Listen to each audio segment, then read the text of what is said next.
시편 55편입니다. 여러분, 인생을 살아오다가 사람에게 배신을 당한 적이 있습니까? 더욱이 믿었던 사람에게 발등 찍히는 그런 배신감을 당한 적이 있으시죠? 그럴 때 마음이 어떠했습니까? 오늘 다윗이 그런 마음을 담고 시를 썼는데요. 그것이 이 시편입니다. 표제가 다윗의 마스길인데요. 다윗의 지혜시인데요. 인도절을 따라 현악에 맞춘 노래입니다. 내용은 가장 믿었던 사람으로부터 배신, 압제와 위협을 당하면서 고통과 탄식 속에 빠진 다윗이 시를 기록했습니다. 다윗이 아들 압살롬의 반역을 당하였을 때와 또 친구 아히도벨의 배신으로 곤란을 당하였을 때 쓰여졌을 것으로 추적할 수 있습니다. 그러므로 예루살렘 성은 위기가 찾아왔고 다윗은 성을 버리고 도망자로 피신하게 되고 다윗은 새가 되어서 어디론가 훌훌 날아가 버리고 싶은 절망과 고통의 깊은 심년 속에 빠져있는 심정을 잘 읽어낼 수 있습니다. 아히도벨이 누구입니까? 바세바의 조부이고 솔로몬의 고조부이죠. 다윗의 고문이고 또한 영적인 절실한 친구입니다. 압살롬이 고문으로 초대하자 다윗을 배신하고 아들 압살롬 그를 지지하고 그의 모사가 되온 아히도벨이죠. 이런 내용으로 이 시를 한번 살펴보기를 원합니다. 1절 하나님이여 내 기도에 귀를 기울이시고 내가 간구할 때 숨기지 마소서. 하나님을 향하여 신속한 구원이 필요함을 하나님께 간구합니다. 2절 내게 굽히사 응답하소서. 내가 근심으로 편하지 못하여 탄식하오니. 상황은 여전히 절망적입니다. 어려운 문제가 있을 때 비탄, 탄식이 쏟아져 나올 때 응답이 지연됨을 하나님 앞에 기도로 간구합니다. 기도의 이유가 무엇입니까? 3절입니다. 이는 원수의 소리와 악인의 압제 때문이라. 그들이 죄악을 내게 더하며 노하여 나를 핍박하나이다. 악한 원수의 압제가 강력하게 있는 상황이죠. 그래서 다윗의 힘든 모습을 우리는 찾아볼 수 있는데요. 여기에 보면 수많은 어려운 일들을 당하고 있는 모습이 핍박, 그리고 마음이 심히 아프다 그러죠. 사망의 위협 속에 둘러있다 그럽니다. 그러므로 5절 말씀 보면 두려움과 떨림이 내게 이르고 공포가 나를 덮었다라고 그러죠. 사지가 떨리는 공포입니다. 극심한 시련이죠.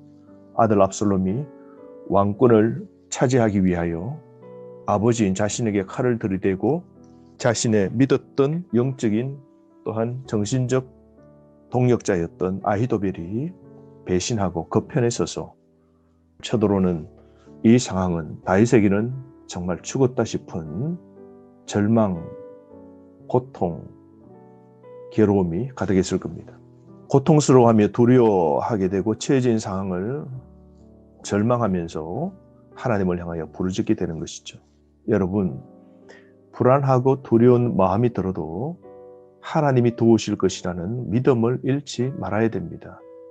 그렇지 않으면 우리는 삶에 닥친 고난, 절망적인 문제 앞에서 우리는 떨리게 되고 공포가 나를 덮어서 우리는 극심한 시련 속에 빠지게 되는 겁니다.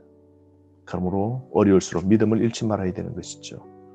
다윗은 마음이 약해진 자신의 솔직한 심정을 표현하고 있는데요. 지금의 현실을 도피하고 싶은 심정입니다. 사방이 막힌 절체절명의 순간 시인은 날개에 있는 비둘기가 부럽다라고 그럽니다. 6절 말씀 나는 말하기를 만일 내게 비둘기같이 날개가 있다면 날아가서 편히 쉬리로다. 7절 내가 멀리 날아가서 광야에 머무르리로다. 우리가 날개를 달고 지금 현실을 도피하고 피한다고 문제가 해결될 수 있을까요? 어렵고 힘든 상황 속에 필요한 건 도피가 아닌 오직 하나님이시죠. 그러므로 진정한 평안은 하나님께 대한 믿음과 확신에서 오는 겁니다. 꼭 기억해야 되는 것이죠. 다윗은 절망케 하는 현실을 나타내고 있습니다. 9절 말씀에 보면 모든 감정을 토로하는 채널인 기도를 통하여 우리는 그의 지금 뼈아픈 현실을 발견할 수 있는데요. 9절, 10절, 11절 말씀에 보면 7개의 부정적인 단어가 나옵니다. 예루살렘 성내에 죄악이 가득한 현실에 대한 고발인데요. 거룩해야 될 예루살렘 성이 수많은 악으로 더러워지고 수많은 악이 터져 나왔음을 고백하고 있죠. 고발합니다. 9절 말씀에 강포, 분쟁, 10절 말씀에 죄악, 재난, 11절에 악독, 압박, 속임수. 이와 같은 7개의 부정적인 단어들 보십시오. 적은 외부에 있었던 것이 아니라 예루살렘 성 내부에 있었던 겁니다. 더 나아가 구체적으로 다윗이 가장 상심했던 이유는 절친한 친구의 배신이었습니다. 친구가 생명을 노리고 있죠. 12절 말씀, 나를 책망하는 자는 원수가 아니라 원수일진데 내가 참았으리라. 그러면서 13절, 그는 곧 너로다. 나의 동료, 나의 친구요, 나의 가까운 친구로다. 아히도벨이죠. 시인의 친구가 배반하여 대적하였음을 말하고 있습니다. 한마디로 다윗은 믿는 도끼에 발등 찍힌 격이죠. 여러분, 인간은 믿음과 의지의 대상이 아닙니다. 우리는 사람을 의지할수록 실망이 큼을 알아야 됩니다. 그러므로 믿고 의지할 분은 오직 하나님 한 분밖에 없는 것이죠. 우리가 세상의 삶을 살 때 사람은 믿음의 대상이 아닌 사랑의 대상입니다. 오늘 다윗은 믿었던 아히도벨을 통하여 배반함을 당하고 마음은 서라린 고통 속에 빠지게 되고 대적자인 이 배신자를 통하여서 다윗은 공궁에 처하게 되었습니다. 이럴 때 다윗은 낙심치 않고 하나님의 구원에 대한 신뢰를 쌓고 있습니다. 기도 응답을 확신합니다. 기도 응답을 신뢰합니다. 16절, 나는 하나님께 부르짖으리니 여호와께서 나를 구원하시리로다. 그러면서 하나님께 소망을 갖고 지속적으로 기도하는데요. 17절, 저녁과 아침과 정오에. 이스라엘 백성들은 하루에 3번씩 관습적으로 기도하는데요. 다니엘도 하루에 3번 기도했지 않습니까? 다윗은 문제를 갖고 지속적으로 하나님 앞에 소리내어 부르짖어 기도합니다. 하나님의 도우심밖에 없음을 압니다. 하나님을 소망하며 삽니다. 19절부터 21절 말씀에 보면 배신한 친구의 모습이 나옵니다. 악인이 받을 심판을 다윗은 확신합니다. 20절 말씀, 그는 손을 들어 자기와 화목한 자를 치고 그의 언약을 배반하였도다. 악한 자들은 배반하고 공격하는 것이죠. 숨겨진 악의가 있는 것입니다. 21절, 그 말은 모두가 속임수가 있고 칼이 있다라고 악인이 행하는 나쁜 행실을 다윗은 밝히면서 배신한 친구의 모습을 이렇게 나타내고 있습니다.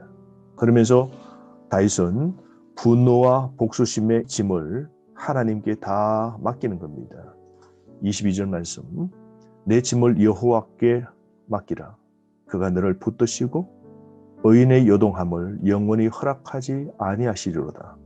내 짐을 여호와께 맡기라. 여러분 기억합시다. 세상은 변해도 하나님은 절대로 안 변하십니다. 우리가 세상 삶을 살 때에 무거운 짐이 있죠. 두려움의 짐이 있고 슬픔과 염려의 짐이 있고 근심의 짐이 있습니다. 그럴 때 이 모든 것을 하나님 여호와께 맡겨야 됩니다. 수고하고 무거운 짐진 자들아 다 내게로 오라. 내가 너희를 쉬게 하리라. 예수님이 말씀하셨던 마태복음 11장 28절을 기억해야 됩니다. 단 우리는 내 각자가 지고 가야 될 짐이 있습니다. 그건 헌신의 짐입니다. 주님을 위한 헌신, 이것은 우리가 버리지 말아야 될 우리의 짐입니다. 그리고 하나님을 붙잡아야 됩니다. 하나님께 맡길 때 하나님이 우리를 붙잡아 주시는 것이죠.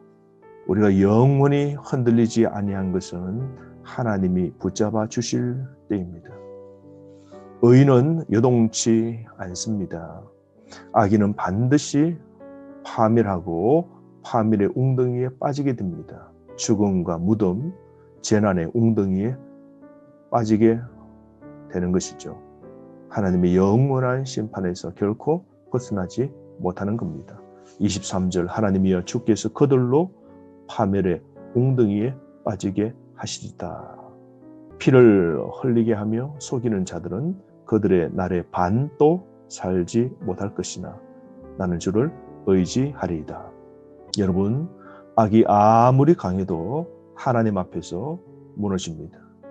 오늘도 배신과 속임의 세상 속에서 사람이 아닌 오직 하나님만 의지합시다. 하나님을 신뢰합시다. 오늘 절망과 슬픔과 비탄과 탄식이 쏟아지는 어떤 문제를 안고 있습니까? 내가 지고 있는 짐이 무엇입니까? 기억합시다. 악이 아무리 강해도 하나님 앞에서는 다 무너집니다. 여호와께 부르짖을 때 근심하며 탄식하며 하나님께 기도로 소리를 올려드릴 때 하나님은 우리를 도와주십니다. 오늘 말씀을 통하여 승리하는 삶을 살아가시기를 바랍니다.